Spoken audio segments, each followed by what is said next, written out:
Y vamos a retomar pues de donde habíamos quedado la última vez. Recordemos que estamos dentro de este tema grande de los dones espirituales, y vamos a pues recordar un poquito, echando, como decimos normalmente, una segunda mano de pintura. Vamos entonces a este capítulo, recordando primeramente todo el contexto pues, de Primera de Corintios, como nuestro mapa, como nuestro plan de viaje general. Habíamos hablado de la introducción, habíamos visto en segundo lugar los problemas de Corinto, como cuáles, las divisiones, la inmoralidad, las demandas entre cristianos, la libertad cristiana restringida por la responsabilidad. Y tercero, las preguntas contestadas. En primer lugar, respecto al matrimonio. Segundo, respecto a la cultura idólatra y la libertad cristiana. Y en cuarto lugar, habíamos considerado la cena del Señor. Habíamos luego llegado, y estamos precisamente en ese tema, por eso lo resalto en negro, que son los dones espirituales. Ese tema lo empezamos a considerar desde el capítulo 12. Luego hablaremos después de la resurrección y después las conclusiones. Bueno, en todo esto nos hemos llevado bastante tiempo, ¿no? Creo que llevamos como 3 años, más de 3 años creo, viendo pues con detalle o tratando de ver con detalle algunas cosas. Este tema entonces, a su vez, ¿cómo lo dividimos? El tema de los dones espirituales. Primero hablamos de la descripción de los dones, del versículo 1 al versículo 11. Luego, en segundo lugar, hablamos de la iglesia como un cuerpo y varios miembros, que es el resto del capítulo 12. Luego hablamos de los dones ejercidos en amor, o la preeminencia de amor, del amor en el ejercicio de los dones, capítulo 13. Y en cuarto lugar, entonces, estamos allí hablando precisamente de la profecía como el don preeminente. Entonces, este más o menos es nuestro bosquejo. Y a partir entonces de este bosquejo vamos a continuar, vamos a proseguir y retomando, ¿no?, algunas cosas que ya habíamos conectado anteriormente, ¿no? Entonces, la profecía, el don preeminente.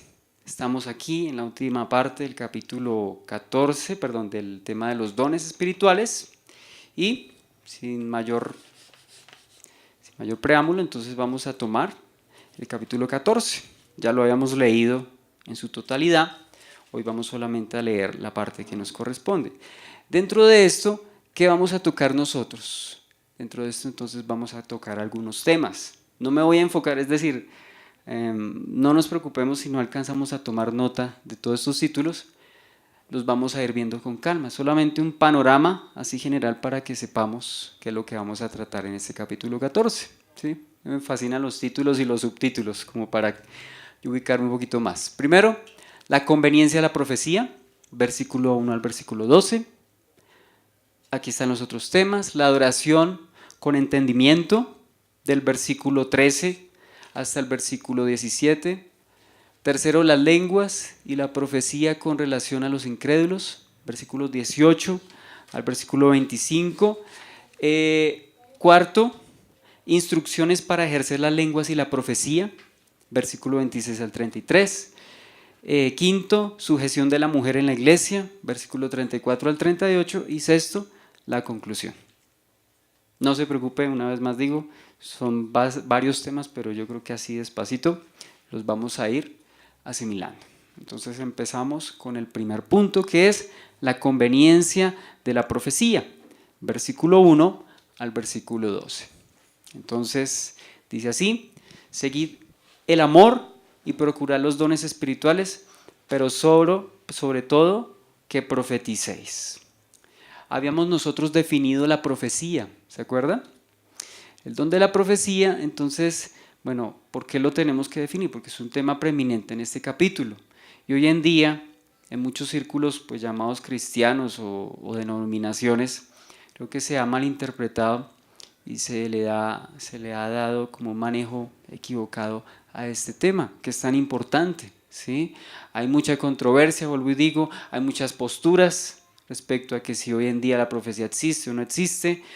No me voy a enredar en ese punto, sencillamente voy a decir pues que el Señor es soberano en todas las dispensaciones, en todas las épocas, ¿sí? Si el Señor quiere dar profecía a su pueblo, pues lo hace. No estamos aquí obligando ni presionando, que ese es el problema en algunos lugares donde a la gente se le cohíbe, se le coacciona pues a que profetice o que hable en lenguas, en fin, ¿sí? Pero yo creo que ese es un ministerio del Espíritu. Recordemos que los discípulos el día del Pentecostés nadie les dio un curso previo a cómo hablar en lenguas ni nada de eso. Sencillamente ellos ni lo habían pensado, no había nada planificado, solamente el Espíritu en su momento vino y pues los discípulos empezaron a hablar en lenguas extranjeras, o sea, idiomas conocidos. No, ahí no habla de lenguas angelicales, o si no los que estaban ahí en ese día no les hubiesen entendido. Entonces, además que la Biblia dice que las lenguas son señal a los incrédulos. Y la profecía es para edificación de los creyentes. De eso hablaremos con calma cuando lleguemos a ese punto, ¿no? Entonces, bien, ahí está. Traté de tomar esta definición. Warren Wiersbe pues nos da una definición que yo pues entendí y bíblicamente me parece acertada. Dice, la profecía, como usted recordará, era la proclamación de la verdad de Dios bajo la dirección inmediata del Espíritu Santo. No es idéntica a la predicación, por cuanto el predicador interpreta la palabra escrita conforme le instruye el Espíritu, de modo que no habla la misma palabra de Dios. Para sintetizar esto un poquito más, la profecía básicamente es un mensaje que Dios da directamente sin haber estado antes escrito. Mientras que la predicación es lo que estamos haciendo acá, basándonos en la escritura, básicamente, pero en últimas, pues estamos profetizando porque estamos hablando palabra de Dios, pero la profecía específicamente es un mensaje que Dios daba directamente sin haber estado antes escrito, ¿sí? Es esa palabra directamente que Dios trae. En ese sentido, se diferencia un poco de la predicación, que es lo que estamos haciendo acá, ¿cierto? O sea, no estoy esperando una revelación del Señor aquí, a ver qué me dice el Señor para yo transmitirlo con la Biblia cerrada, ¿no? Necesito, dice la Biblia, la palabra profética más segura, que es la Escritura, ¿sí? Ella no falla, uno no va a pierde con la Escritura, ¿cierto? No es, o sea, este es nuestro fundamento, esta es nuestra base, y estando aquí, pues no nos vamos a caer, ¿no? Entonces dice ahí, bueno, procurad, nos habla de procurad. ¿Se acuerda de la palabra procurad qué significa en el griego? ¿Lo habíamos dicho? Procurad. La palabra procurad viene del griego celó, o sea, celar. La palabra celar en la Biblia a veces es descrita positivamente, negativamente, ya lo hemos hablado, pero en este caso está descrita de manera benéfica, es decir, procure, desee, eso es lo que significa la palabra celó, o sea, un deseo ardiente, es lo que está básicamente dándonos a entender el griego. Anhelen ardientemente los dones espirituales, ¿sí? Es decir, que nosotros deberíamos conocer acerca de los dones, porque pues uno, quiero ejercerlos, pero no conozco los dones, no conozco, y eso es lo que hemos básicamente mirado. ¿En qué consiste cada don? ¿Se acuerdan cuando pasamos por el capítulo 12? Pasando aquí al capítulo 14, ¿en qué nos vamos a enfocar? ¿Recuerda? ¿En qué nos vamos a enfocar en este capítulo 14? En los dones y la profecía. Profecía y El amor y los dones. los dones, pero ¿cuál don? La profecía y las lenguas. ¿Sí? Porque Pablo tiene que aclarar cosas, porque es que en Corinto hay un desorden. La gente allá se basaba mucho en experiencias, ¿cierto? Incluso creo que lenguas extáticas. ¿Cómo así lenguas extáticas? O sea, que no son lenguajes terrenales, sino que incluso dicen que son angelicales. Pero el apóstol Pablo va a poner en orden la casa, porque es que en Corinto había un relajo, ¿sí? Y el apóstol Pablo, pues sí, claro, ellos procuraban los dones, pero no había un orden, no, ellos no los ejercían pues bajo lo que el Señor había determinado, que es lo que dice el último versículo, dice, pero hágase todo decentemente y con orden. Entonces, en ese contexto se ejercían los dones. Entonces, la palabra procurad es deséenlos, esa misma, o sea, de celar, celen, anhelen con fervor esos dones. Eso yo creo que es para todas las épocas, para todas las dispensaciones, desde que el canon se escribió hasta nuestros días. Capítulo 12, versículo 31 dice: procurad pues los mejores dones, o los dones mejores. ¿Se acuerda? Esa palabra ahí también es la misma seló. Y si no estoy mal, aquí en el versículo 12, no recuerdo, no miré si es la misma palabra seló, pero lo dice de manera muy similar. Así también vosotros pues que anheláis dones espirituales, o sea, que los desean.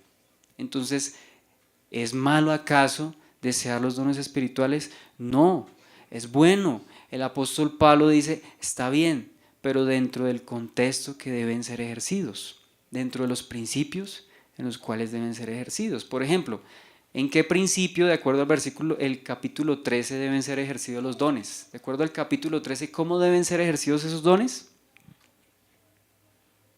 ¿Recuerdan? Que hablamos como 3 o 4 reuniones de eso.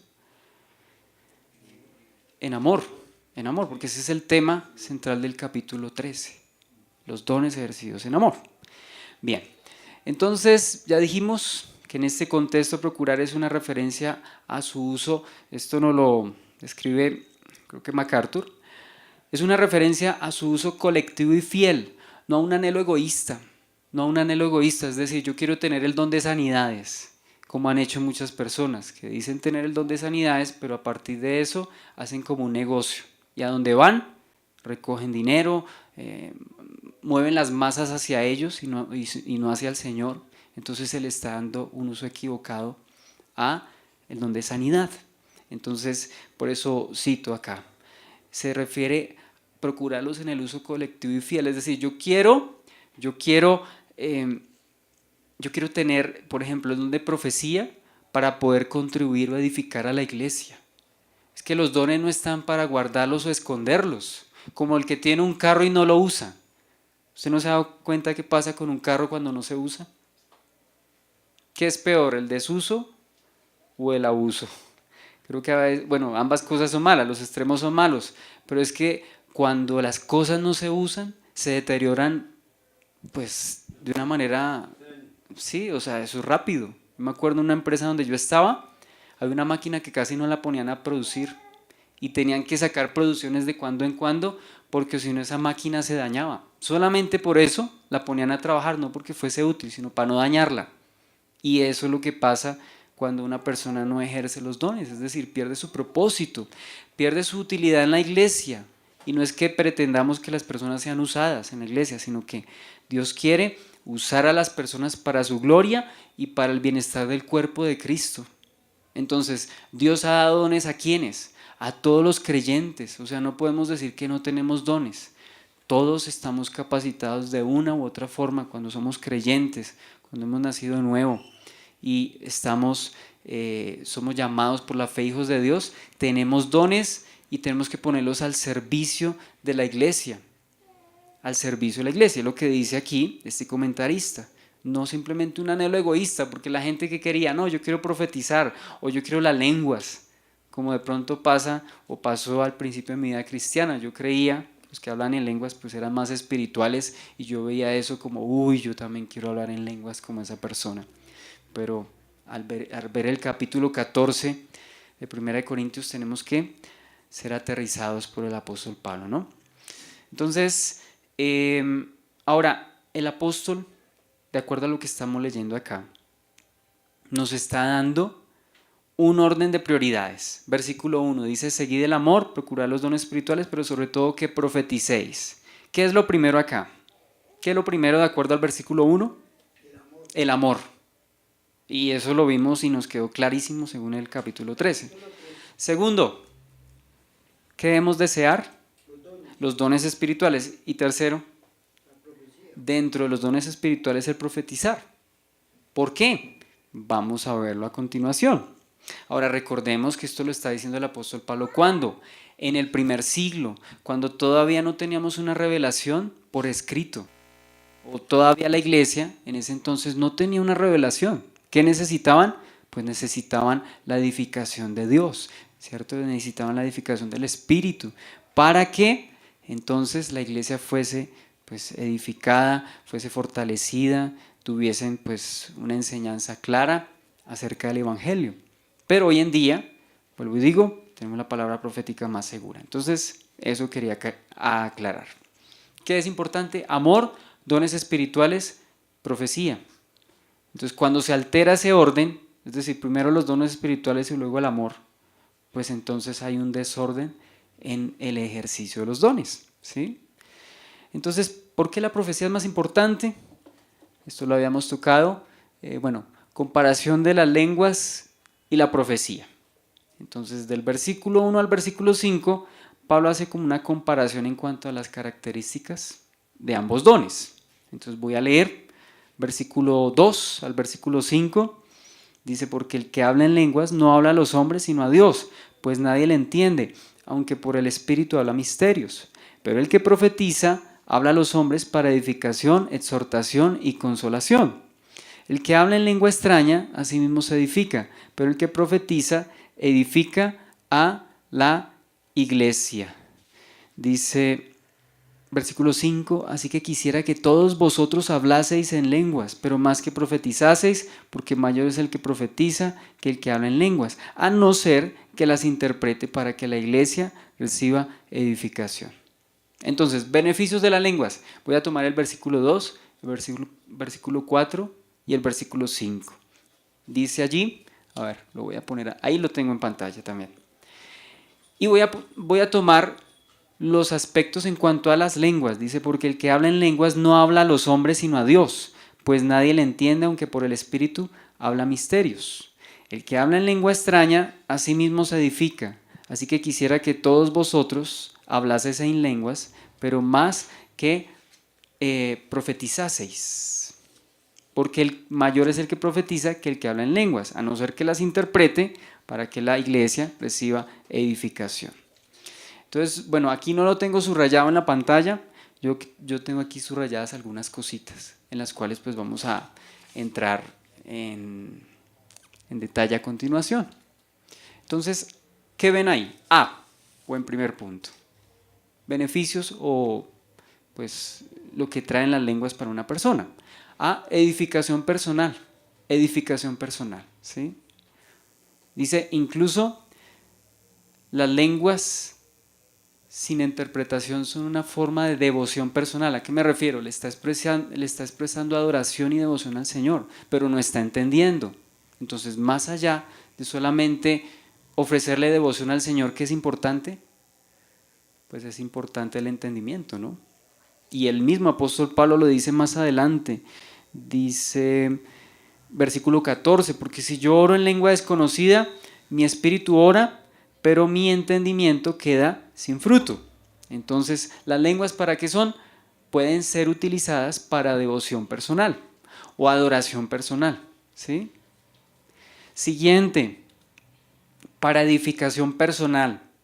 ¿Pero cuándo es para edificación personal? ¿Cuándo es para edificación personal en lenguas? Cuando lo entiende. Primero, devoción personal, ¿sí? Porque, ¿se acuerda el versículo 14? Yo oro en lengua desconocida, dice, porque si oro en lengua desconocida, mi espíritu ora, pero mi entendimiento queda sin fruto. Entonces, bueno, gloria a Dios le está expresando al Señor. No sé si esto tiene que ver con los gemidos inexpresables o indecibles que dice Romanos capítulo 8. Le está expresando su devoción al Señor, que lo ama, está teniendo un tiempo de comunión con Él, pero no está entendiendo lo que está hablando. Entonces, no solamente es devoción personal, sino que las lenguas, si se interpretan, son para edificación personal. Y para la iglesia también, pero vamos en orden. Primero estamos viendo las lenguas a partir de la devoción personal, luego la edificación personal. Y punto C, ¿qué otra ventaja tenían las lenguas? Pues que tenían el aval del apóstol Pablo. Y el apóstol Pablo está hablando por el Espíritu, es decir, el apóstol no está hablando de su capricho. El apóstol está hablando con toda responsabilidad a la iglesia.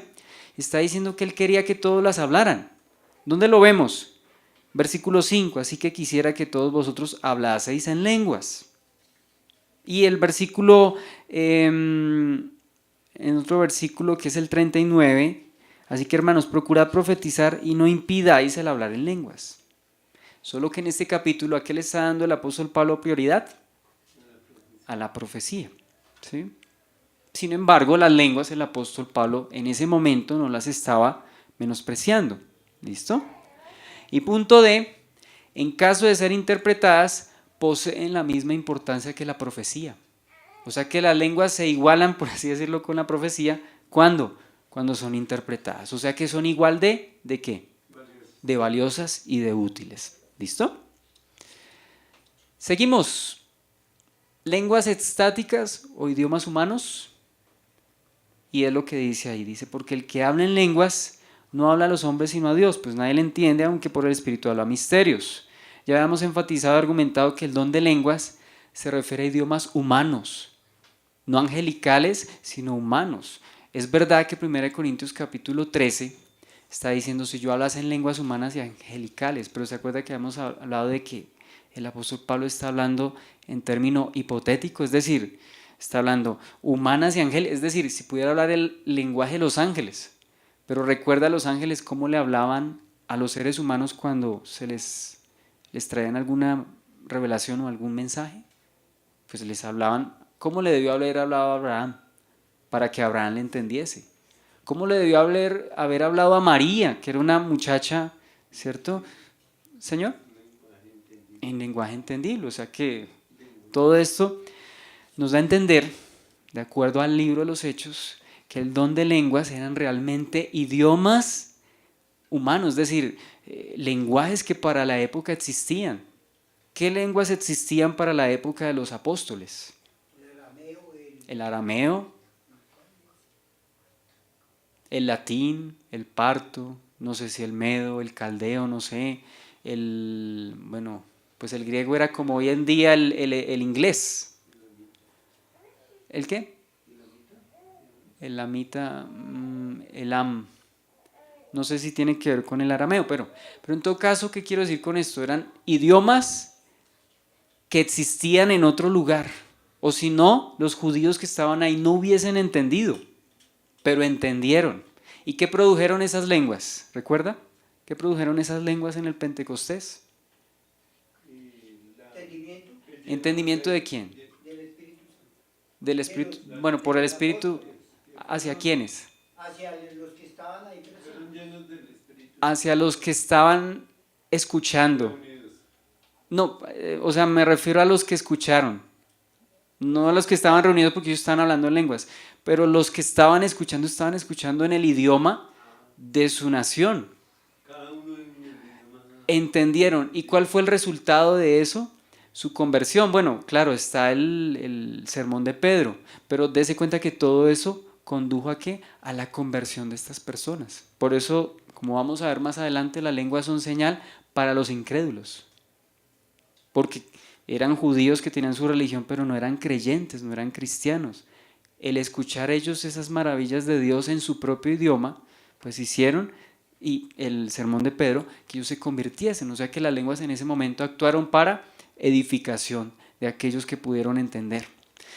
Entonces, aunque algunos opinan que estas lenguas eran un lenguaje estático, o sea, no humano, podría muy bien ser que se tratase de verdaderos lenguajes. Yo creo, ¿cierto? Y pues le comparto mi postura respecto a esto, que las lenguas son lenguajes pues humanos, o sea, lenguajes que existían en ese entonces, ¿cierto? Pues como estamos leyendo, correcto, tenían un sistema tenían un significado, tenían un alfabeto, tenían, ¿cierto?, una fonética, tenían una gramática, en fin, bueno, sobre todo una fonética, una manera de pronunciarlas. Entonces, las lenguas pueden ser en parte útiles para la devoción personal, pero totalmente útiles para la edificación de ¿qué, perdón? Correcto, a ese punto voy. Haga de cuenta, o sea, para que entendamos o para que me entienda lo que quiero transmitir, es como si uno tiene por ejemplo, yo que no ando con muchas personas, ¿cierto? Pongamos el caso mío, ¿cierto? Yo soltero, Esteban como casado, y yo tenga pues una camionetota, pero solamente para llevarme a mí, O sea, estoy desperdiciando la capacidad de esa camioneta para solamente usarlo por mí, siendo que la camioneta tiene mucha más capacidad, es decir, para llevar más que una familia, o más de una familia, o más que una familia, es decir, puede llevar peso, ¿por qué? Porque la capacidad del motor está para eso. Pues con esto quiero decir lo siguiente: el don de lenguas sirve para la edificación personal, sí, si se entiende, sí. ¿Sirve para la devoción personal? Sí, pero más allá de eso, las lenguas, al ser interpretadas, contribuyen a la edificación de la iglesia, es decir, puedo utilizarlas en su capacidad completa para la gloria de Dios, es decir, para que la iglesia entienda lo que se está hablando por el Espíritu. ¿Está claro? A eso yo quería ir. Entonces, ahora sí vamos a hablar de los beneficios del don de la profecía. Del versículo, dése cuenta que estoy leyendo del 3 al versículo 5. Dice, pero el que profetiza habla a los hombres para edificación, exhortación y consolación. El que profetiza edifica a la iglesia, así que quisiera que todos vosotros hablaseis en lenguas, pero más que profetizaseis, porque mayor es el que profetiza que el que habla en lenguas. Entonces, ¿qué podemos decir acá? Beneficios de la profecía. Punto A, es para edificación, exhortación y consolación. Edificación, exhortación y consolación. Y vamos a mirar qué significa cada palabra. Vamos a tomar lo que significa edificación. Como pueden ver ahí, la palabra edificación viene del griego oikodomen. ¿Qué es oiko? Oiko es casa. Y dome es construir. No sé si de ahí viene la palabra domo. Domo, que es como una estructura redonda, pero es una estructura.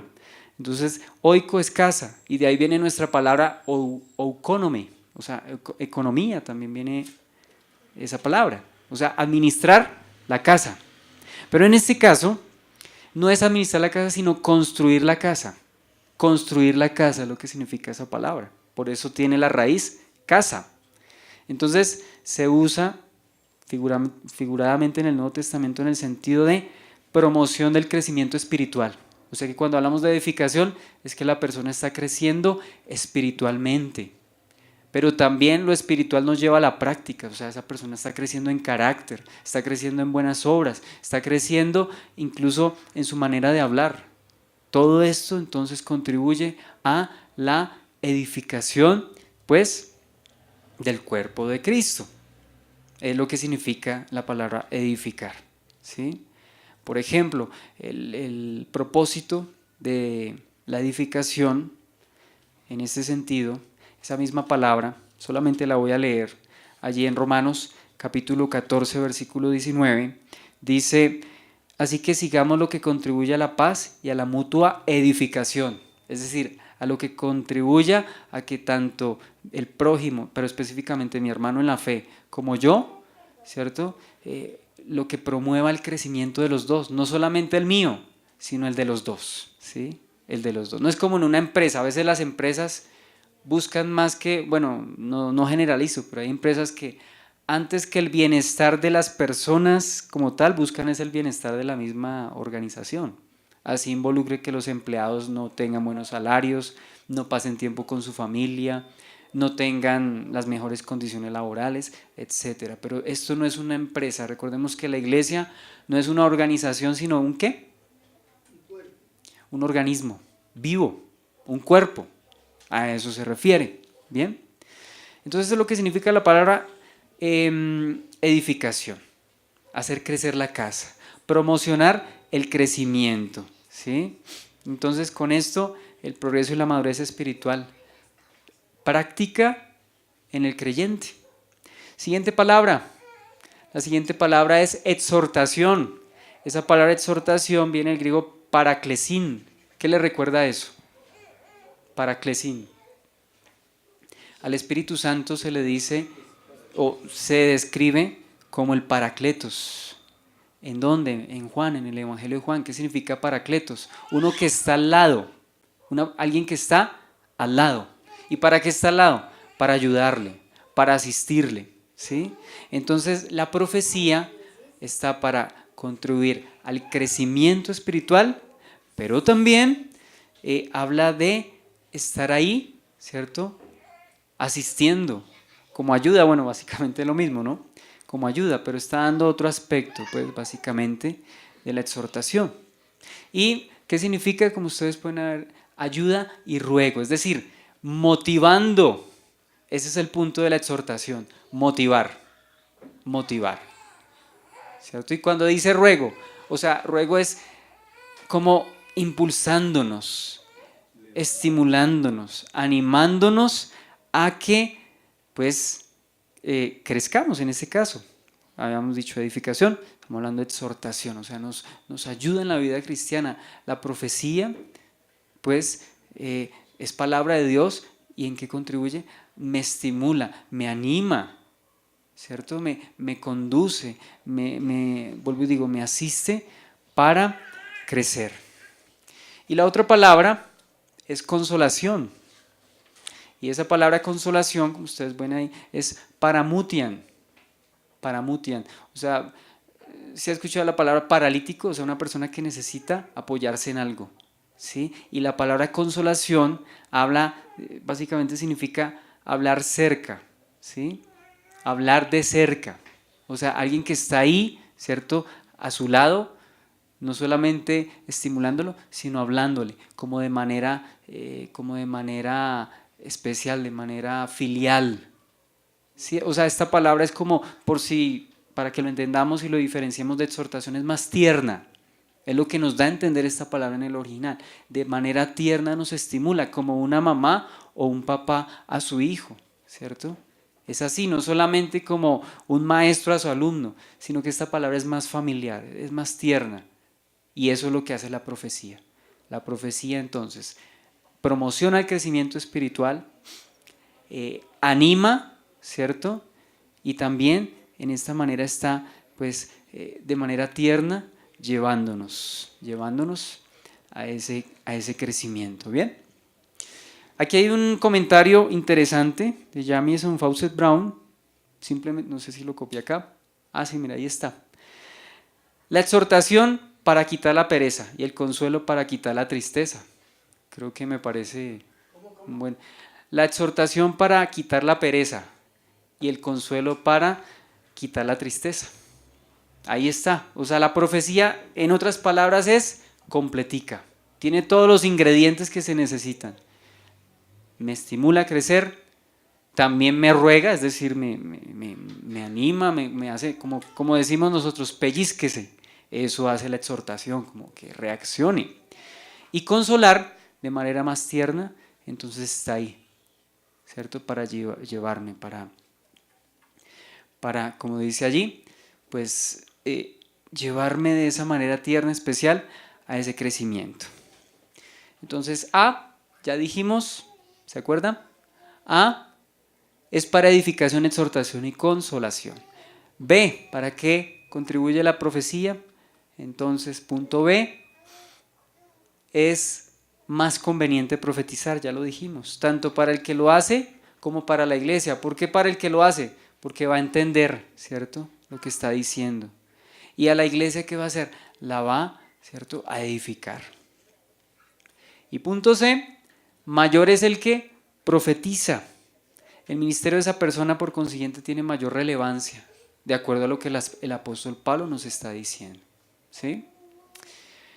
Bueno, entonces muchos cristianos hoy en día han caído en un error en este tema, ya lo dijimos al principio, porque han dado más importancia, por ejemplo, al hablar en lenguas que al significado y al mensaje, o al show, o al éxtasis. ¿No se ha dado cuenta que la gente, y ya lo hemos dicho, predicadores que empiezan supuestamente a hablar en lenguas en el púlpito y nadie entendió qué dijo? O sea, ¿para qué son las lenguas? Para edificación de la iglesia. Y si una persona dice hablar en lenguas y nos deja todo solamente como por, ¿cierto? Dijo algo y entonces mi entendimiento, ¿qué pasó? Pierde su propósito ese don. Señor. Cuando iba alguna vez a alguna parte, yo oía eso, que estaba predicando, hablaban, para mí yo pensaba, ¿será verdad que está hablando eso que dice que lenguas o será que está inventando, ¿sí? Entonces yo quedaba en duda, porque como uno no le entiende lo que dice. Sí, señor. Entonces eso más bien como que se vuelve histeria colectiva. ¿Y cómo se sabe? Por los frutos se conoce el árbol. O sea, ¿qué produce eso? A veces no produce realmente conversos, sino personas emocionales, que en su momento están allí, pero después no permanecen porque no hay un cimiento fuerte, ¿no? Ahora, vamos a hablar un poquito respecto a la inutilidad de hablar a otros en lenguas. La inutilidad de hablar a otros en lenguas. ¿En qué circunstancias? En las del versículo 6. Ahora pues, hermanos, si yo voy a vosotros hablando en lenguas, ¿qué os aprovechará si os hablaré con revelación o ciencia? Si no os hablaré con revelación o ciencia o con profecía o con doctrina. ¿De qué le sirve a una persona, aparte de fanfarronear, hablar en lenguas y no haber entendimiento? Pablo dice, si yo no les hablaré, ¿de qué manera? ¿De revelación, ciencia, profecía o doctrina? Algún comentarista dividía aquí revelación y ciencia es eso que es traído a mi interior por el Espíritu. Y profecía de doctrina es cómo lo transmito. Alguien hacía esa diferencia y pues me parece válida.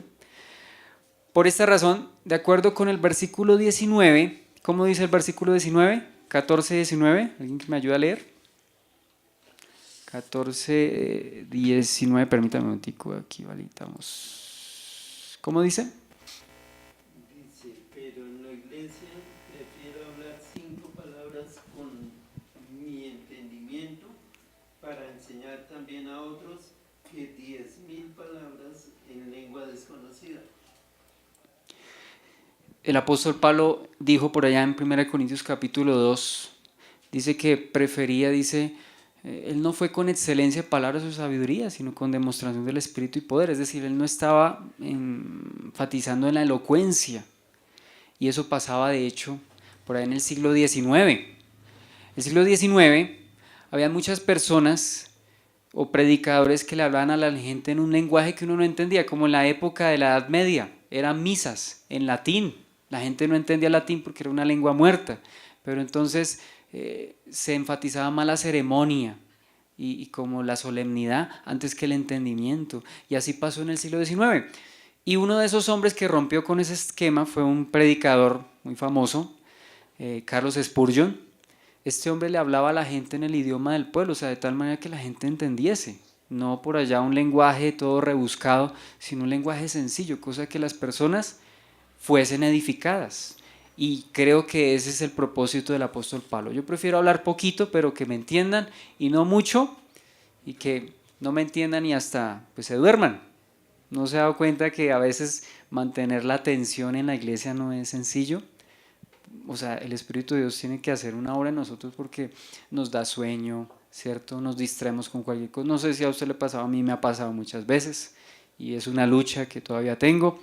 Entonces uno se distrae con cualquier cosa y creo que es importante que uno, pues no obstante la naturaleza de uno a distraerse y el predicador no hable de manera entendible, pues imagínense, no va a haber entendimiento y no va a haber edificación. Entonces, por eso el apóstol Pablo decía esto, ¿no? Y de ahí la insensatez, vuelvo y digo, de los que alardean de hablar en lenguas, pero no hay entendimiento, no hay edificación. Entonces es preferible hablar en español todo el tiempo, pero que se entienda claramente, que es lo que estamos hablando en este punto, ¿no?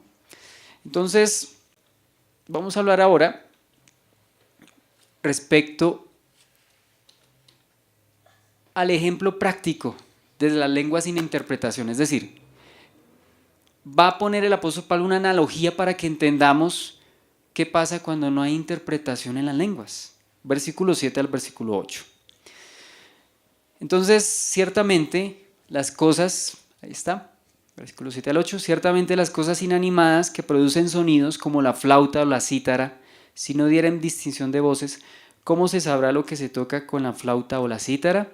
Y si la trompeta diere sonido incierto, ¿quién se preparará para la batalla? Entonces Pablo pone como ejemplo el lenguaje de la música.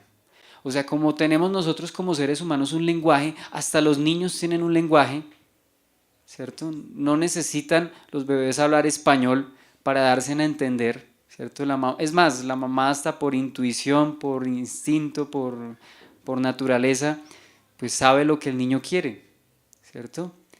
Pues así como hasta los bebés tienen lenguaje, la música tiene un lenguaje. Por eso las partituras, por eso las figuras musicales, en fin, todo eso. Entonces, así también, ¿cierto? De la misma manera que si no hay un lenguaje claro en la música, pues, y pierde su propósito, así también pasaría si se habla en lenguas y no hay entendimiento. Consideremos lo siguiente: si no dieran distinción de voces, la palabra voces puede referirse aquí a dos cosas. Puede referirse a timbre, es decir, el sonido particular de un instrumento. Todos los sonidos, todos los instrumentos tienen un sonido característico. Por ejemplo, el piano tiene un sonido específico, ¿cierto? La guitarra tiene un sonido específico y podemos cerrarle, por ejemplo, los ojos a Julieta y que nos identifique, ¿cierto? ¿Qué sonido es el que, por ejemplo, escucha en algún momento? Pues ella no lo ve, pero lo escucha y por su experiencia puede decir, eso está el sonido. Por ejemplo, eso parece una flauta, eso parece un saxofón. O sea, cada instrumento tiene un sonido característico. ¿Y qué también significa voz? También puede referirse al tono, o sea, la nota. O sea, do, re, mi. O sea, yo puedo tocar un do en un saxofón y un do en un piano. Entonces estamos hablando de la nota, no solamente al timbre, sino la nota. Entonces, cada cosa tiene su significado específico, ¿no? El sonido específico, el timbre específico. Y en cuanto a la trompeta, dice, y si la trompeta debe dar sucesiones de tonos tan acertados que indiquen infaliblemente que se tienen que preparar, o sea, que se preparen bien sea para irse, para atacar, para defenderse. Imagínense en plena guerra y no se entienda el código, en ese entonces eran trompetas, y si el trompetista no da un sonido claro, pues entonces ellos quedaban, ¿qué hacemos? ¿Qué nos quisieron decir? ¿Será que avanzamos o retrocedemos, nos vamos? Al fin, ¿qué vamos a hacer? Pues si no hay un lenguaje claro, el ejército queda confundido y no sabe qué tiene que hacer o quedarse quieto o qué. Pues lo mismo ocurre en el caso de las lenguas, es lo que está diciendo el apóstol Pablo, pero nos está poniendo como ejemplo la música. Nos está poniendo como ejemplo los sonidos de los instrumentos para que nos demos cuenta que así como la música tiene un lenguaje que tiene que entenderse, las lenguas tienen un significado que tiene que entenderse, si no pierden su propósito. ¿Bien? Entonces, así como, mire, si eso es cierto respecto a instrumentos inanimados, porque la flauta, si nadie la sopla, no da ningún sonido, es inanimada. Si eso es cierto para instrumentos inanimados, pues cuánto más es cierto para nosotros como seres humanos con alma viviente, o sea, no inanimados sino animados, ¿cierto? Unos más animados que otros, pero, o sea, cuánto más para nosotros debe haber significado en cuanto a las palabras y al lenguaje. Entonces, dice el comentario siglo XXI lo siguiente: nadie puede discernir cuál es la melodía ni reconocer la señal si el lenguaje es incomprensible. Nadie puede identificar si el lenguaje es incomprensible. Y perdóneme que de este ejemplo, yo hace muchos años, o lo que nos contaban nuestros padres, hay un programa que dirigía Pacheco, creo que era Compre la Orquesta, o bueno, en fin. Y yo sí me acuerdo en uno de esos programas que le ponían al principio un sonido y tenía que identificar qué canción era. Pero como era un sonido que no tenía sentido, tenían que irle poniendo más instrumentos hasta que uno entendía cuál era, ¿cierto? Pues es importante, vuelvo y digo, que así como las canciones tienen una melodía en particular, pues los mensajes de Dios, la profecía, los dones, tienen que ser, ¿cierto?, para la edificación de la iglesia, o si no, vuelvo y digo, pierden su significado. Dice MacArthur lo siguiente: si se espera, y era lo que yo decía ahorita, si se espera incluso de instrumentos musicales inanimados que hagan sonidos inteligibles y sensibles, ¿cuánto más sentido debería tener el lenguaje humano, en especial cada vez que trata de las cosas de Dios? Aquí enfatizo esto: O sea, ¿cuánto más sentido debería tener el lenguaje humano, en especial cada vez que se trata de las cosas de Dios? O sea que con cuánto mayor significado deberíamos retener lo que se está diciendo cuando son las cosas de Dios, con mayor sentido. Es decir, si es importante en la vida cotidiana entender las órdenes de un jefe de trabajo, ir a la tienda, entender lo que estoy leyendo, si eso que son cosas de la vida cotidiana y tengo que entenderlas, pues todavía más los cristianos tienen que tener entendimiento en cuanto a las cosas del evangelio.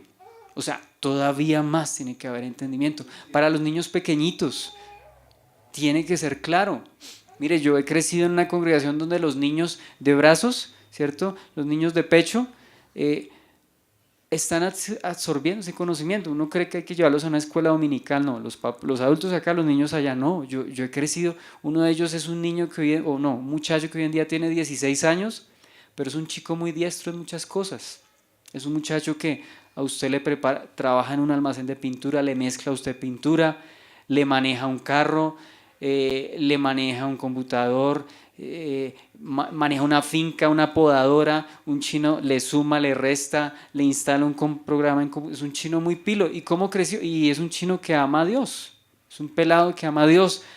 Yo me acuerdo, él venía conmigo teniendo como 10 añitos, 9 añitos, se quedaba aquí, se bañaba. Bueno, eso fue una risa del muchacho, era todo chistoso porque era más cabeza que niño. Y hoy en día ya le cuadró todo, ¿sí? Ya es cabeza acorde al cuerpo, ya es un joven, pero es un muchacho que creció así, ¿cierto? Creció así, llorando, gritando, pidiendo por toda la congregación que su hojita, y lloraba y eso no dejaba de escuchar, pero ese niño creció ahí. ¿Y qué recibió? Entendimiento. ¿A qué voy con esto? Que es importante que en la predicación haya entendimiento porque aún los más pequeños absorben.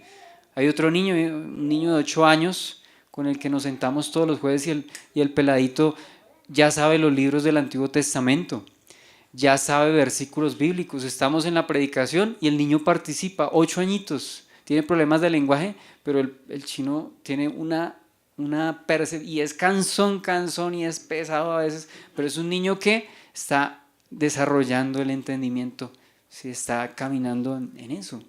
Por eso digo que es importante que los dones sean ejercidos, y todavía más cuando lo que estamos hablando no es aquí trivialidad. Aquí no estamos hablando, no sé, cosas de actualidad, cosas que tengan que ver con la política nacional. Más allá de eso estamos hablando de la palabra de Dios vigente, ayer, hoy y siempre. Entonces, lo importante de el significado, lo que estamos entendiendo. Por eso yo al principio trato de tomarme el trabajo de aclarar qué es profecía, qué significa edificación, porque uno a veces deduce las cosas. Yo me acuerdo un muchacho que estaba presidiendo, un ministro pues, estaba presidiendo un matrimonio y hablaba mucho del amor, pero no definía qué era el amor. Entonces, ¿de qué sirve? Porque el mundo tiene un concepto del amor, pero necesitamos saber qué dice Dios que es el amor, qué es el amor ágape, a qué se refiere con el amor. Entonces, antes de hablar de profecía, tenemos que definir la profecía. Antes de hablar de la edificación, pues tenemos que definir qué es edificación, qué es lo que estamos tratando de hacer. La palabra de profesor tiene que ver algo así como con... Profesor, sí. Creo que es paidagogos, o sea, de ahí viene la palabra pedagogo, el que instruye, que lleva. Me dio algo que ver con la parte de enseñanza. Sí, sí, señor, porque de hecho ese es un don, el maestro. Es un ministerio, maestro, y don, enseñanza. Entonces sí, tiene que ver con los dones espirituales. El que sabe enseñar y no lo hace en la iglesia, ¿cierto? Pues está privando a la iglesia, o sea, está faltando contra el Señor que le dio el don y contra la iglesia a quien no está edificando. El que tiene el don del servicio, el que tiene el don del ser evangelista o el ministerio de la evangelización y no lo ejerce, la persona que tiene el don de, no sé, de la música, de la alabanza. Bueno, alguien dirá, pues eso no está ahí en la lista de los dones, pero está en la Biblia. Había un ministerio de levitas a los que hasta se les daba, no digo un sueldo, pero se les daba porciones, se les daba, entonces cada uno, ¿cierto? Don Héctor no señale, hágame el favor. Don Héctor. No, pero sí, uno más o menos identifica personas que, o sea, entre todos, ¿cierto? Yo, por ejemplo, identifico en don Héctor el don del evangelismo. ¿Sí? Las personas que vienen, la mayoría de personas que vienen, porque don Héctor les ha compartido. ¿Sí? Entonces yo identifico en don Héctor ese don y que nos ha edificado bastante. Bueno, pues lo digo no para, digamos, elogiar sobremanera a don Héctor, sino porque quiero dar el ejemplo y así con cada uno. Hay personas que enseñan y lo hacen de una manera increíble, con plastilina, cosa que las cosas difíciles uno las entiende. Hay personas que... Señor. Que no son ellos, sino es el Señor. Hay personas que tienen el don de presidir, ese es un don, está en la Biblia, el don de liderazgo, eso sí está, dice el que preside con solicitud, eso es el don de liderazgo. Hay personas que lo hacen, cosa que pues uno en condiciones no lo haría. ¿Por qué? Porque tienen ese don, pero tienen que ponerlo al servicio de la iglesia, ¿sí? Entonces, vemos una vez más esta necesidad pues, de hablar de manera que se entienda en medio de la iglesia, porque de otra forma será algo infructuoso, ¿no? Y quiero citar este comentario. No recuerdo dónde. Pablo llanamente, y voy a citar este comentario, dice, Pablo llanamente quiere decir que en la asamblea hace falta usar la lengua para expresar pensamientos que pueden ser captados por la inteligencia común. Si no hay comprensión de lo dicho, es como si no se dijera nada. O sea que lo que estamos hablando tiene que ser en español, que lo entendamos con términos sencillos. Si aquí estamos diciendo algo en griego, por ejemplo, pues tenemos que aclarar qué significa esa palabra y relacionarla con nuestro cotidiano hablar, o si no, pues pierde su propósito, ¿no? Ahora vamos a hablar del entendimiento para edificación. El entendimiento para edificación. Versículo 10, versículo 12 dice: tantas clases de idiomas hay seguramente en el mundo y ninguno de ellos carece de significado, pero si yo ignoro el valor de las palabras, seré como extranjero para el que habla y el que habla será como extranjero para mí. Así también vosotros, pues, que anheláis dones espirituales, procurad abundar en ellos para edificación de la iglesia. Esto está, ese versículo 2 está espectacular, ¿no? Pero vamos por orden, vamos a hablar de idiomas. La palabra idioma se puede traducir como voces o como lenguaje o como sonido, porque la palabra ahí en el griego es fone. ¿Qué se nos ocurre con esa palabra fone? Sonido, fono, micrófono, audífono, ¿sí? ¿Qué otra cosa? Bueno, todo ese tipo de cosas. Teléfono tiene que ver con sonido, tiene que ver con voz, con lenguaje, sonido, palabra, con lengua, con idioma. Entonces, en cualquier caso, o sea como sea, hay tantas clases de sonidos que tienen un significado y transmiten un mensaje. Repito, yo no sé si lo copié acá. No. ¿Qué hay de idiomas, cierto? Sí, señor. O sea, básicamente, ese fone significa que, fone tiene significado y transmite un mensaje. ¿Sí ve que esto no tiene nada que ver con las lenguas de las que supuestamente la gente, los predicadores hablan? Que no son lenguajes humanos, dicen que son estáticos, pero no tienen ni significado ni transmiten un mensaje a la iglesia. Ni edifican nada, pues por consiguiente no edifican. Entonces, eso significa la palabra idioma. Aquello que tiene un significado y transmite un mensaje. Importantísimo eso. Entonces, aquí ¿qué se está enfatizando? Se está enfatizando que necesariamente debe haber entendimiento en el uso de los dones. Debe haber entendimiento en el uso de los dones para la edificación de la iglesia. Si no hay entendimiento, pues no va a haber edificación. Si no se apela al entendimiento, no hay nada de edificación. Por eso a veces es absurdo que la gente la pongan imagínense visiones, pídale al Señor que le muestre su presencia, que le revele a Jesús acercándonos, y la gente se basa en sensaciones. Si el Señor quiere dar eso, pues lo da, pero no lo perseguimos. Que sea el Señor el que por iniciativa de Él no lo dé, pero no podemos estar buscando. Señor, que nos abra los ojos del entendimiento, porque es que a veces esas iglesias, pues no digo que todas las carismáticas, pero hay iglesias de corte carismático, pentecostal, que enfatizan mucho en visiones, que enfatizan mucho en lo que dijo fulano, sutano, y desviamos la enseñanza de la palabra. Y es un problema, porque entonces estamos poniendo por encima de la palabra objetiva perspectivas subjetivas, y eso es un peligro, ¿no? Es un peligro. Entonces, Pablo, ¿qué está haciendo acá? Pablo se limita a señalar lo obvio. ¿Qué es lo obvio? El propósito de todo idioma es comunicar, no impresionar, ni tampoco confundir. O sea que aquí el propósito de nosotros estar hablando y reunidos es comunicar, transmitir un mensaje, no confundirnos, no confundir. Ojalá no los haya confundido, porque hay bastante conocimiento acá, que como que uno a veces tiene que digerirlo con calma, porque eso es como cuando usted le echa, no sé, 5 litros de agua a una matica pequeñita, pues ¿qué va a hacer? Pues chupa, pero se ahoga, o sea, se rebosa eso y se riega por todo lado, porque es un conocimiento que tiene que ser asimilado meditando en las Escrituras, meditando, como rumiando, ¿sí? O sea, espiritualmente ir asimilando esos conceptos. ¿Bien? Entonces, lo vamos a dejar ahí,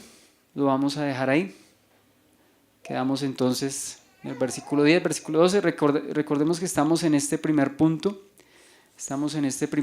del capítulo 14, que estamos empezando a tomar que la conveniencia de la profecía. Y vamos a dejarlo ahí, vamos a orar. Señor, a ti te damos gracias por tu palabra, Señor, por tu presencia,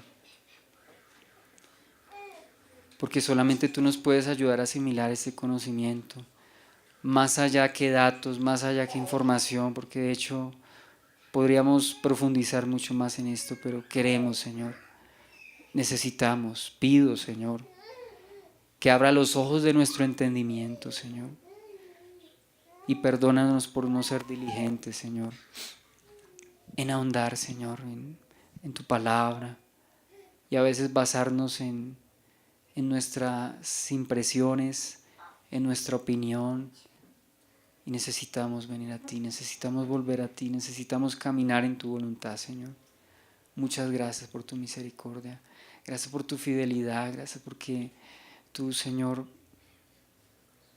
nos hablas, nos repites, Señor, aún muchas de estas cosas que a veces tenemos que asimilar y que solo podemos asimilar por el Espíritu, Señor.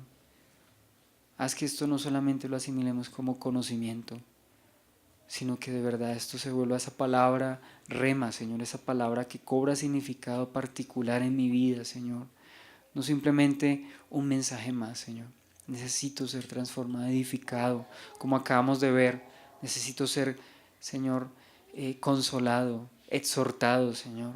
A veces no nos gusta que nos llamen la atención, que nos rueguen, que nos de pronto hagan caer en cuenta las cosas, Señor. Pero necesitamos, Señor, que eso haga tu palabra en medio de nosotros, Señor. Gracias por esta noche. Te bendecimos en el nombre de Jesús. Amén. Bueno, bendiciones.